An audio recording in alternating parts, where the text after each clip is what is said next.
Tax season is underway, and there's been a lot of discussion around the new tax law and how it will affect your wallet. Andrew Braun from Berkshire Hathaway HomeServices Realty joins us to help break down some of the changes. Thanks for joining us. So tell us, what are some of the big changes in the tax law? Who's affected? So really, almost every taxpayer is affected. This is the biggest change in tax reform in the last 30 years. So kind of the big highlights are lower tax rates for all individual taxpayers.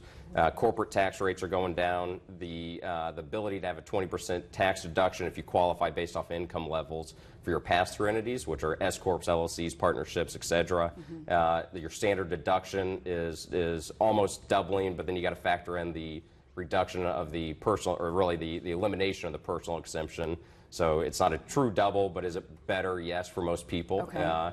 So it's a lot of tax reform, a lot of changes that are happening here. Well, let's talk about renters and homeowners. How are they affected? So really, renters are no worse off or better off really than what they were prior at the federal level than what they were prior to the reform. But on the home ownership side, the National Association of Realtors lobbied pretty hard to keep a lot of the benefits in place for homeownership, which includes the gain on the sale of your house of up to $250,000 if you're single, $500,000 if you're married, if you've lived in the house for 2 of the last 5 years.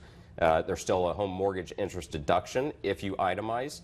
If your mortgage is less than $750,000, you still get the mortgage interest deduction, but keep in mind it's a higher standard deduction, so the ability to really qualify, the ability exists, but most people are going to end up going down the standard deduction path. Gotcha. What does it mean for someone looking to buy a house or refinance their house? So really, I mean, I guess what it means is I would answer it this way: renting has no real tax benefit. Buying or refinancing has some tax benefit. Okay. So the gain is a huge thing, right? You know, the government doesn't give much tax-free dollars. Well, the gain on your house, up to the limits of $250,000, $500,000 is tax free. Okay. And then you still have your ability to potentially write off your home mortgage interest and your taxes. All right. And if people want to find you, where should they go? Yeah. So BHHSINRealty.com. All right, Andrew. Thank you so much. Thank you.